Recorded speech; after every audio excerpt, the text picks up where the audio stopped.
want to start off, we're going to talk, I'm just going to take you on a little guided tour through the darknet. Do you guys know what the darknet is? Some of you might have heard of it, right? It's had some pretty bad press lately, actually, especially in Germany, and we'll come to why that is. But first off, this is what I want to show you. Has anyone ever used this before? The Tor browser. A handful of you. Germans, I think I've looked at some statistics. German citizens are actually more likely than most to worry about internet privacy and to take measures to protect it. Now, this is the Tor browser. I've never done a PowerPoint with the slides right above my head. This is the Tor browser. Behold the Tor browser. And this was originally invented by the US Navy, US Naval Research Team. They, in the 1990s, wanted to come up with a way of being able to browse the internet without giving away their IP address, their location. It's very obvious if you are a research analyst for US Navy intelligence that you don't want people to know where you are when you're researching them on the internet. So they wanted to build this system, and they did, and it was amazing. And they did it by creating something called the Tor browser.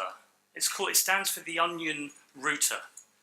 And you know, when you visit a website, you send your IP address to the server that hosts that website, and then they send the information back to your IP address, your computer or your phone or whatever.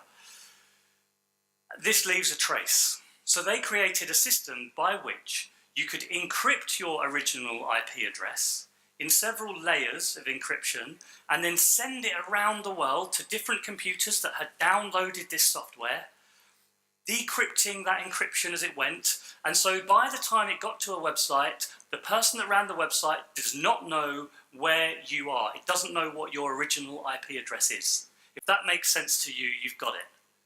It's a very clever way of being able to browse the internet without giving away your location. But this is amazing, amazing. This is non-standard protocol language though, and the problem at the time that the US Navy intelligence people worked out was that they are the only ones in the world that are using this stuff, which means that everybody would know it was them, which defeated the object of building this system. So they decided to open source it, make it available to everybody. A charity called the Tor Foundation took this up, and they started to maintain this browser so that people could go online anywhere in the world and protect their privacy. So it allowed people, especially in difficult parts of the world, to have some degree of internet privacy and also to get around censorship.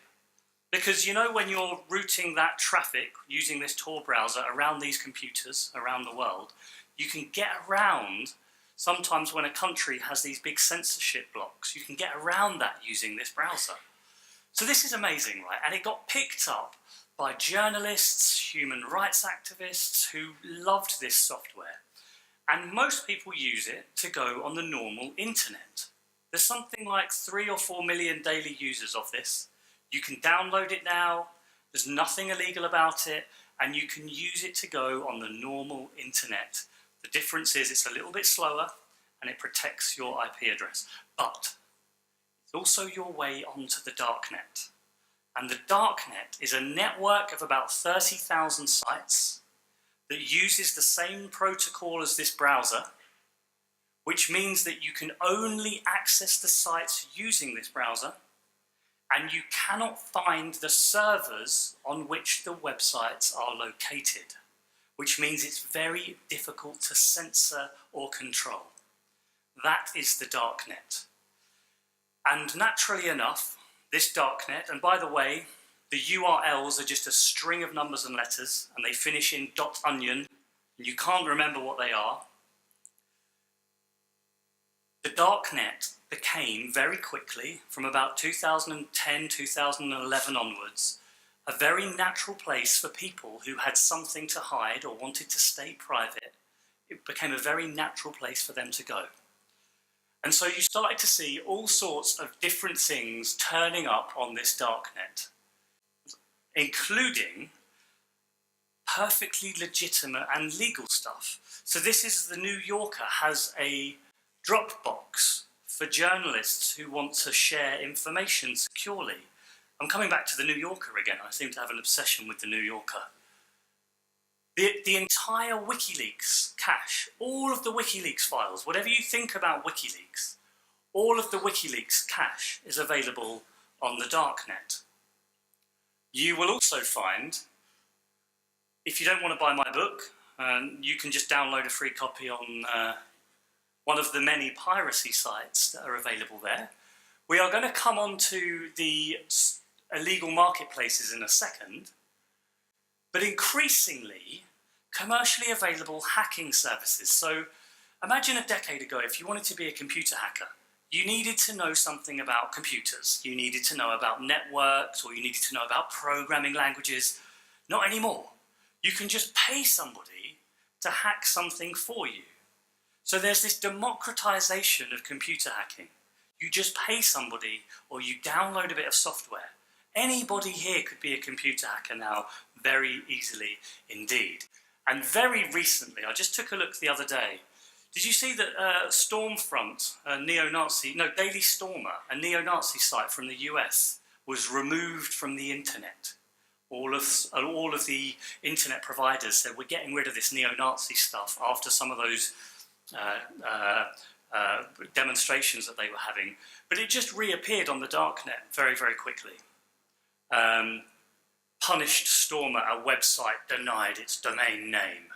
So they're sort of playing, obviously, on the idea that the people want to shut them down and silence them. So the darknet has become this really interesting and quite scary place where you have very, very good people doing very good stuff right next to very bad people doing very bad stuff. Now, most people know about the darknet because of this. Anyone ever used the Silk Road illegal drugs market before in the room? Yeah, I know for a fact some people have, because more and more people are. In fact, in the most recent global drug survey, we found that in the UK anyway, 1 in 4 people now get their drugs from these darknet markets. Unbelievable, and a very, very quick change. And I'm going to explain to you how they work. So, I'm not going to give you a step-by-step guide, but you download your Tor browser. When I first heard about these darknet markets, that's the Silk Road, the most infamous of these marketplaces, that was running for about 18 months until it was shut down by the FBI in 2013. I imagined, right, that there were going to be these like weird little forums where people would meet up and agree a deal and then maybe go offline to collect their products. Well, it's quite clear that that is not how they work at all. I mean, anybody that has ever bought anything off Amazon or eBay, which is probably most of you, immediately know how this thing works.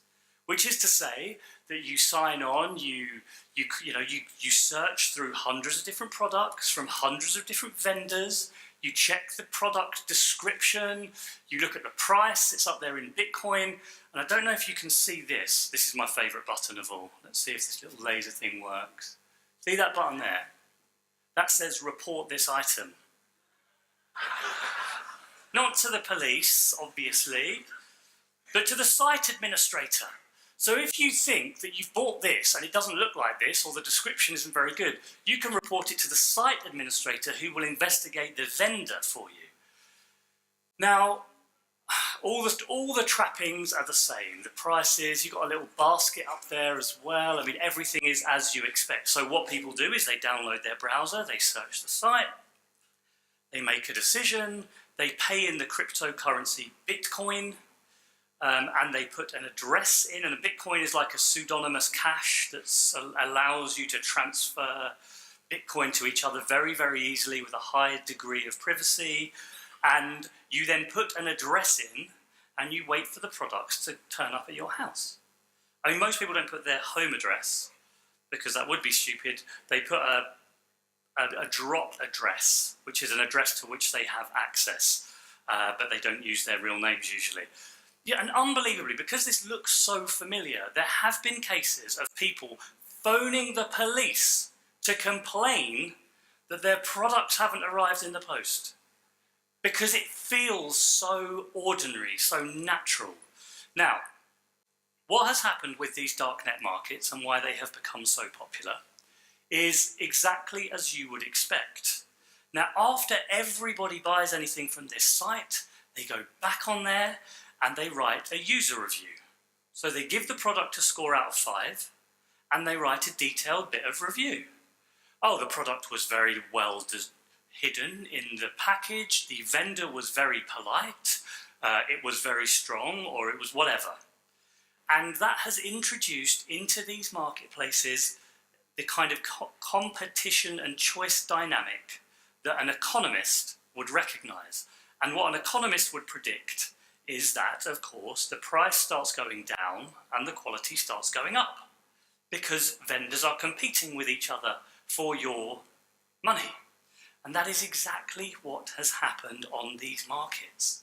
So the average, I'm not trying to sell these to you, but just so you know, the average purity of cocaine sold on the streets in the UK is about 30%, but it's sometimes as low as 2%.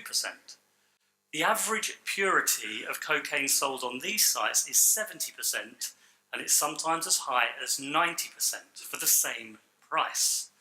And if you want to understand why these things are growing, forget the clever encryption and the Bitcoin. It's a market, it's a functioning market, and that's the secret behind them. So as a result, you will never find more polite and generous drug dealers in your life. I mean, literally, you're emailing them. Like, I emailed one and said, oh, I'm not sure, because I decided for my book I'd buy 1 gram of marijuana, right? So I email one and say, yeah, hello, I'd like to buy 1 gram of marijuana. Could you advise me, please? And I get a reply like 6 hours later, dear sir, thank you very much for your inquiry. We would, of course, be delighted to supply. Have you considered trying X, Y, and Z? Best wishes, drugs heaven. And this is how it goes, and it becomes very natural. And as a result of this competition and choice, these places become incredibly innovative. I mean, incredibly innovative. There's a Google for these markets, so you can Google trending drugs and popular drugs. They've started trying to sell advertising against them, which I don't think is going to work. You have a mystery shopper who goes around trying them and writes really good reviews. And you even have fair trade and organic cocaine being sold on these. Can you believe that? So there's this one vendor who was selling, he said, this cocaine is not from Colombian drug kingpins, okay? This is sourced from local Guatemalan farmers, decent people. And we will reinvest 20% of all the profits we make into local education programs in Guatemala. You believe that?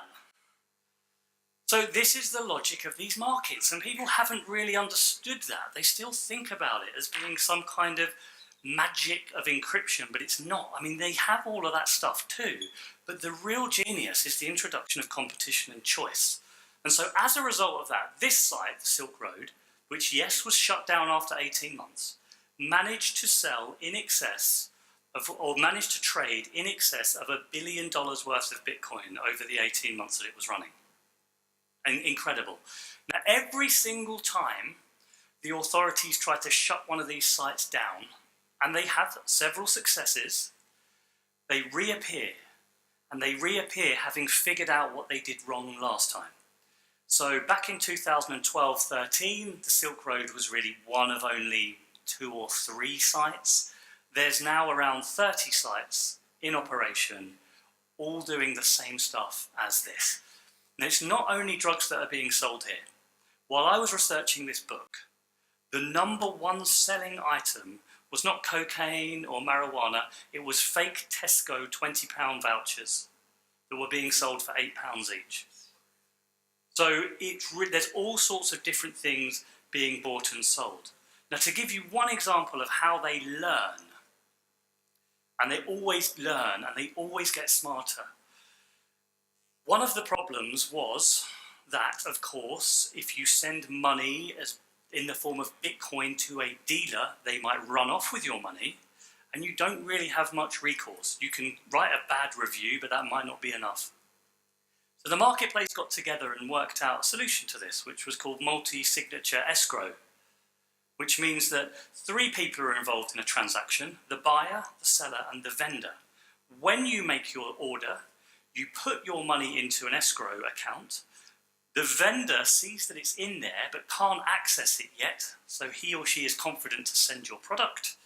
And then once the product is received, I will also sign it off with my key, and as long as one of the other 2 people sign it off with their key, the money is then released to the vendor.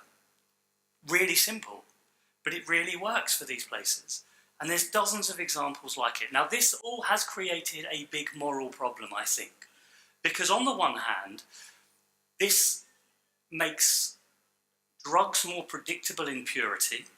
You don't have to stand around on street corners dangerously trying to get hold of your stuff. We have several deaths where people are overdosing because they don't know how strong their products are, but on these marketplaces you have a way of trying to gauge that. But it does make more drugs more available more easily to more people.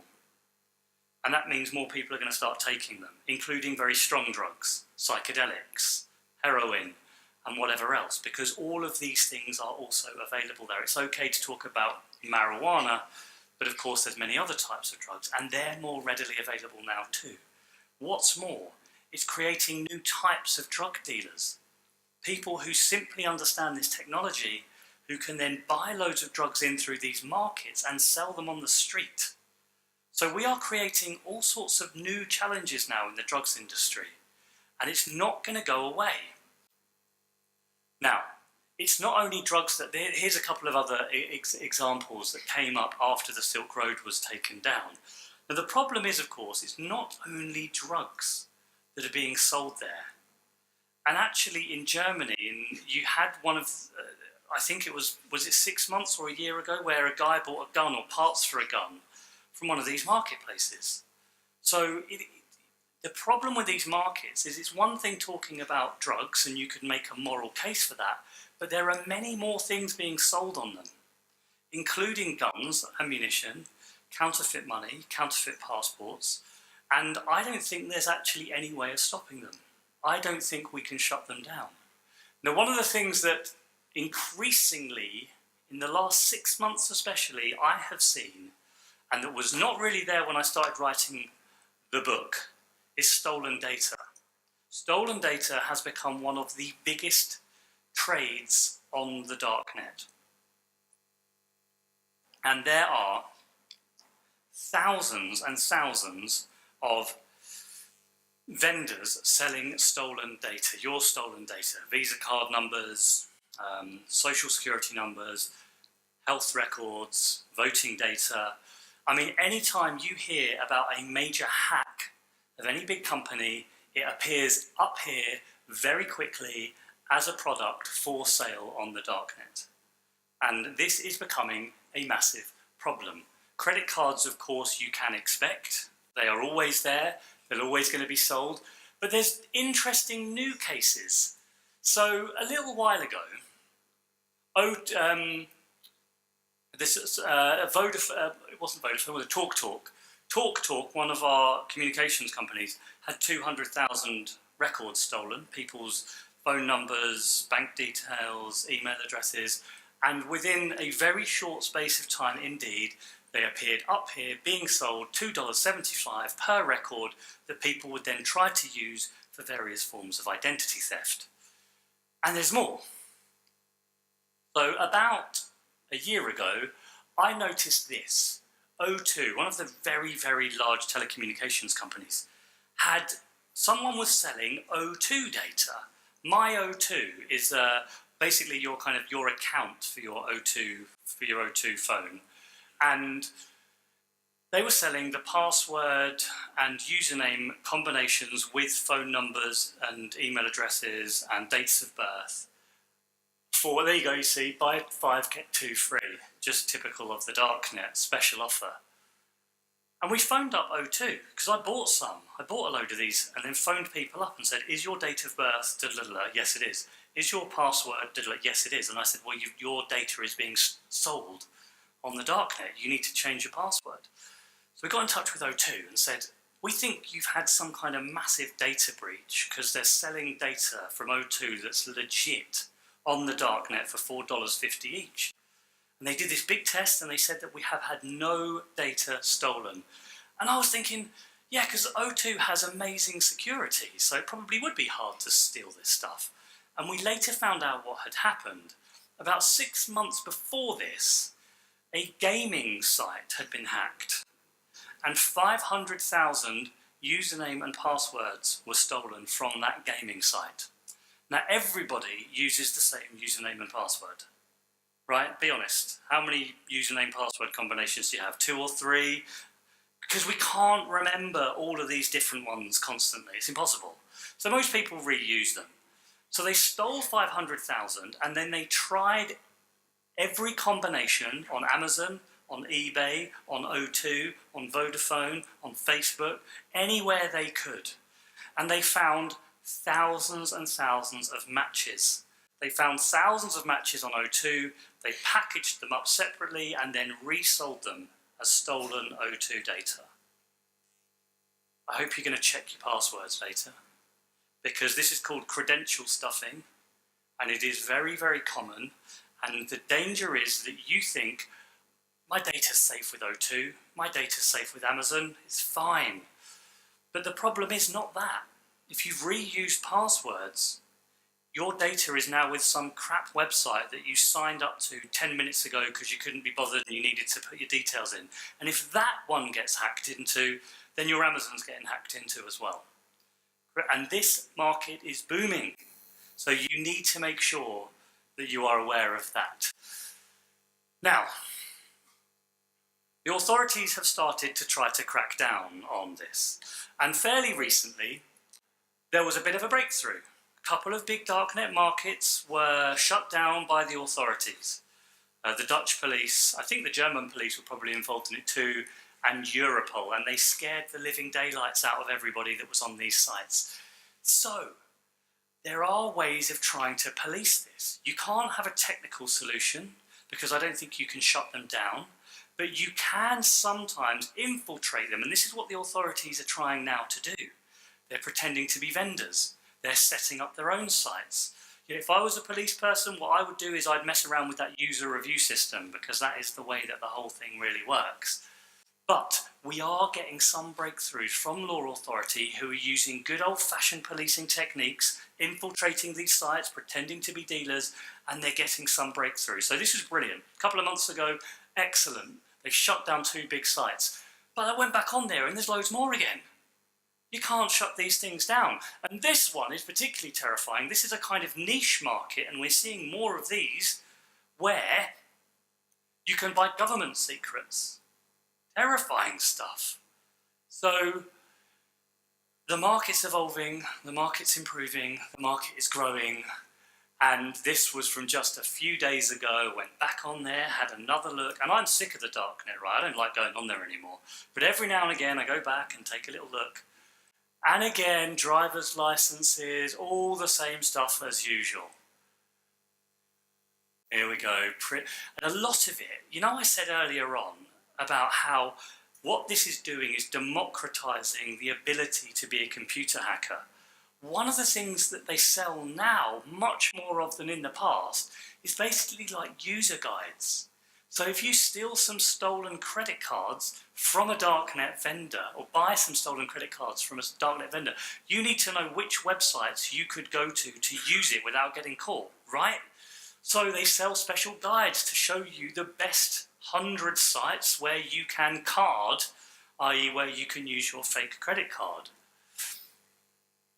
And this is the final thing that I want to try to scare you with. And I'm a bit annoyed about all of this, right? Now, has anyone had this come up on their screen before? Or a variant of this? Ransomware. Someone's shouted yes. Ransomware. Oh my god, it's so annoying. So ransomware is, you're probably now all more aware than you were 1 year ago. Ransomware locks, it's malware that locks the computer hard drive that you have and forces you to pay a ransom in Bitcoin to get it unlocked. Otherwise, it will be wiped forever. Now, our NHS in the UK got attacked by this accidentally. They didn't target the NHS. And it meant millions and millions of pounds were lost because of delays in trying to reboot systems. I've been warning people about this bloody ransomware for ages, and no one was listening to me because it's being sold on the darknet. And it's very, very easy indeed to get this. It's very, very easy to buy these ransomware packages where all you need to do is buy the little bit of malware with 500,000 stolen email addresses, set up a Bitcoin wallet somewhere, and just send it out and see what comes back. And this is another one of those flourishing markets on the darknet in ransomware. And this problem is not going to go away. People reckon that by 2020 there is going to be something like 20 billion internet-enabled devices. So obviously we have our smartphones and our laptops, but increasingly our cars and our fridges and our toasters and everything else are becoming internet-enabled. The security on those internet-enabled devices is notoriously bad. It's going to be one of the great challenges. And what is going to happen is you're going to start finding on the darknet botnets, which are essentially collections of internet-enabled devices being sold for your use. So if you, for example, wanted to shut down a website, the way you do it is called a distributed denial of service attack. You basically send millions of requests to visit a website from computers that you have borrowed or hacked into, and it gets overwhelmed with the traffic, and it prevents a normal person from visiting it. So when a computer site is knocked offline, this is what happens. You can use internet-enabled devices to do that as well. And a few weeks ago, some of the biggest companies in the world were knocked offline by a botnet of hundreds of thousands of CCTV cameras that had been made internet-enabled. And this is going to start being sold on darknet markets. So, in other words, I'm trying to be really miserable and depressing and upset you all and worry you all. But it's not all bad news, because this technology, the darknet technology, is also amazing. I mean, it's helping people stay safe. Cryptocurrencies like Bitcoin, I think, have huge possible benefits for individuals and for businesses and for governments even. There's all amazing ways that this technology can be employed, but increasingly, these places are getting harder and harder to close down. I don't think we are going to be able to shut them down entirely. The darknet and all the challenges associated with it are going to be with us. And what matters now is not to try and close these things down or pretend they don't exist, but rather just get prepared for them, to be ready, to realise that these things are here to stay and we're going to need to try and live with it. And with that, I'd love to hear some questions. Thank you very much.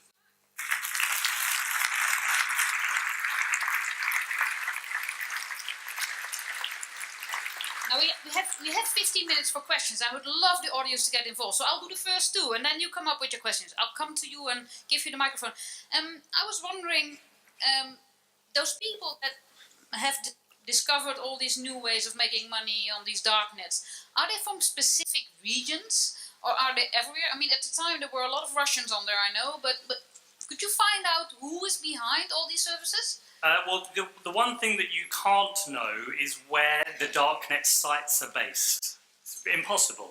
You can try and guess from the language use, and you have Russian language markets, you have Italian language markets, and so on.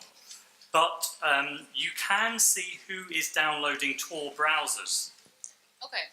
The Tor Foundation gives you that information for free. They publish on their website. And it's quite mixed, so you do have it in places you'd expect. You do have it in Egypt, or in Libya, or in Iran.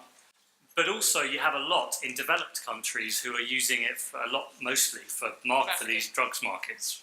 Yeah. Because you described it, in a way it's democratizing hacking, and in a way it's democratizing crime as well. I mean, it becomes really easy to become a drug lord if you do this, right? Honestly, I mean, without wanting to propose you do anything, anyone in this room could become a drug kingpin really easily, and that was just not possible.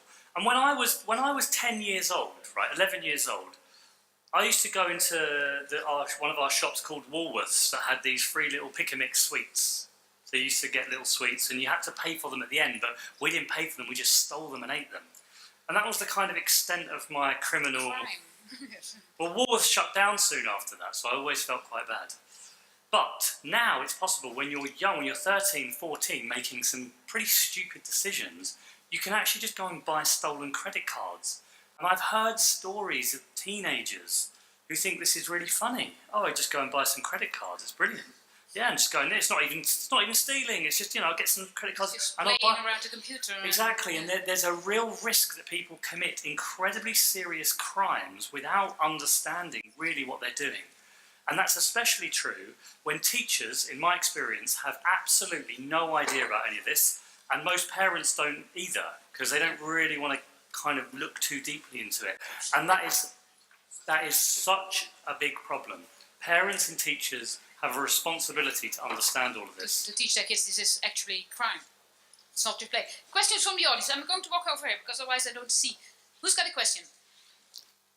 It is very dark up here, so you can't really see anybody. Yes, it's dark. There's one over there. Or is this man just scratching his head? Oh, he's just scratching his head. All right. Come on, don't be shy. There must be one question here or other about the darknet. Yes, thank you, sir. All right.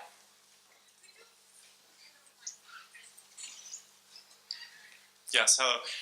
So you've shown the example of someone buying O2 accounts, and for me it's just kind of hard to imagine, like, what would someone do with my O2 account? Like, I can see credit cards, I can see PayPal accounts and whatever, but I mean, I hardly know myself what to do with my O2 account. Yeah, good question. So sometimes they would, the most common thing that someone would probably do with an O2 account would be to try to open a credit card account up in that name. So take the date of birth and all the other identifying information and then try to commit identity fraud. So rather than, there's not much value in an O2 account in and of itself, but armed with the information about you, they could open something else up. If you're in an Amazon account, for example, what they would probably do is to lock the account by changing the password and then buy as much stuff as they possibly could before anyone figured this out, get it sent to a different address to which they have access, but that's not their home address, and then sell that in an offline marketplace. So they're the sorts of things that people tend to do. More questions? I noticed that there's one whole category of crime that you didn't mention, and that, at least in the Netherlands, is being talked a lot about the child pornography and the trade in child pornography. Yes. The reason that you didn't Well, mention yeah, so I didn't really want to, I mean, obviously I couldn't ruin the mood even further. Well, and I can't show any of that sort of stuff, obviously. But the other bit of what is on the darknet is unfortunately huge volumes of illegal pornography. And it's completely changed the way, I mean, the internet generally has completely changed the scale of the problem. Because in the 1980s, the FBI had a pretty good handle on what illegal pornography was in circulation. There were a few thousand images that they tended to know about. Nowadays, you can easily find an individual offender with millions of images on their computer. And it's completely changed because every image can be replicated an infinite number of times and shared an infinite number of times, which is obviously not true of physical illegal material. And so what's happened with these darknet illegal pornography sites is that people have uploaded vast volumes of illegal pornography onto a darknet site, then other people have downloaded it onto their own hard drives and encrypted it, which means every time a site is knocked offline, somebody around the world has it all downloaded on a hard drive and they just re-upload it straight away. And there is no way of solving that problem. And I know it's a hard thing to hear, but we will, and every government says we are going to remove illegal material from the internet. It is not possible. It is not going to happen. And the other problem on the issue of illegal pornography is one that we can do something about. Because roughly 1/3 of illegal content is generated by children themselves. Taking pictures of themselves, videoing themselves, and then sending it around. Just the innocent... Not realising that it's then being collected by Yeah. pornographers and paedophiles then bundle it who up then and then- create a collection of it.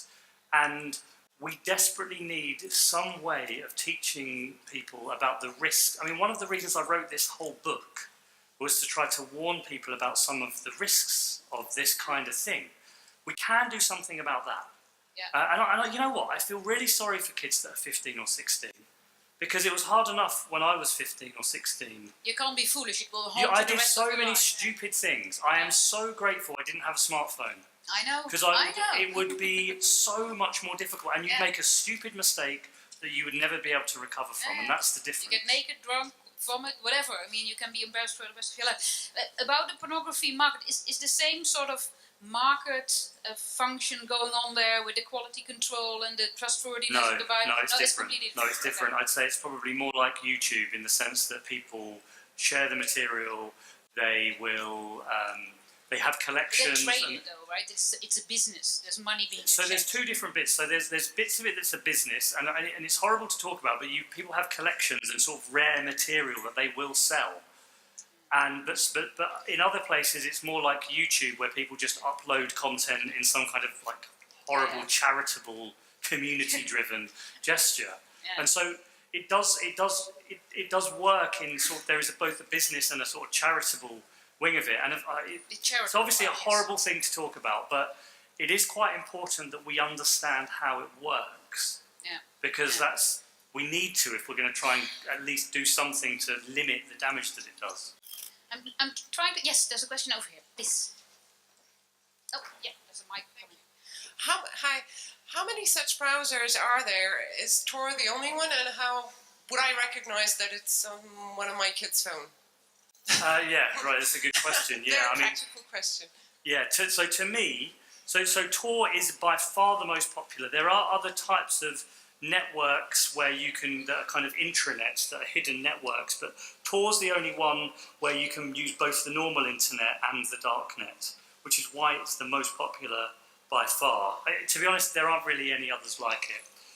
Honestly, the only way you're going to know is to check your kid's phone and his or her computer to see. I mean, one thing I would look for is browsing history, particularly if they have visited the Tor Foundation website and downloaded the browser. Now, if they are very, very clever, they could get around that, but I would put a block on that. There is no reason why a 16-year-old should be having the Tor browser, frankly. I mean, I really don't see why you'd want it at that age. So, to me, I want parents to actually, like when I was young, I know I keep going back to when I was young, Yeah, go ahead. but I am sure my mum was going through my drawers and like checking what I was doing and going through my room. Fair enough as well. That's what she should have been doing. Well, why aren't we doing that on the internet? Because there's a million more things you could do on the internet. And yet I think parents sometimes just leave that and say, oh, that's for the kids. They're doing stuff on it. I'm not saying you, of course, but a lot of parents that I come across with, they just leave that. So I think it's very important to be quite active in monitoring and checking what they're using, and if there's a Tor browser anywhere, have words with them about it. Okay, we can have one last question, I think. So maybe a more upbeat, it's hard to make a positive question. Where did you get the source for the information that there's 90% of pure cocaine on the internet? Yeah. Because yeah. So don't quote me on this, but there was someone. There's a Spanish doctor who was spending his time on the darknet drugs forums, giving advice to people who had questions about taking drugs safely. That's the other thing about these darknet markets. They have forums where people can then talk about stuff. And a laboratory with which he was involved was receiving hundreds of, people were mailing or giving hundreds of samples from the darknet to test how strong they were. And that was their results. Can't remember the exact name of the paper, but it is in the book. But you could email me and I'll send you the reference. Thank you. Okay. Closing, is there anything else we can do apart from teaching our kids? And is there anything we can do? Well, yeah. In the end, okay, so like the way I see this is going, censorship is going to get harder and harder. controlling the material that's available online will get more and more difficult. I actually think that within a decade, censorship on the internet will not really exist anymore. It will all be decentralized and it will be very hard to control.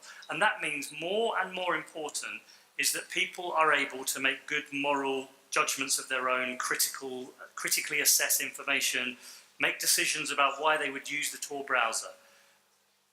20 years ago, we could rely on gatekeepers to make judgments for us. Now it's going to be down on individuals more than ever before.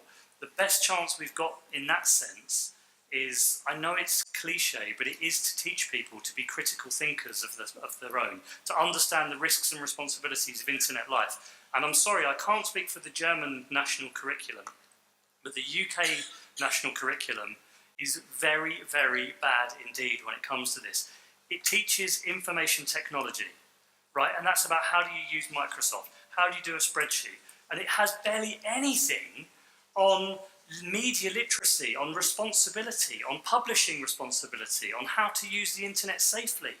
But that should be at least 50% of what this course is about. So to me, that is the biggest challenge that we face.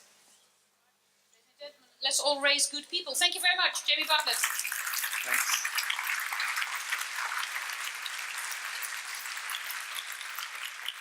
Thanks.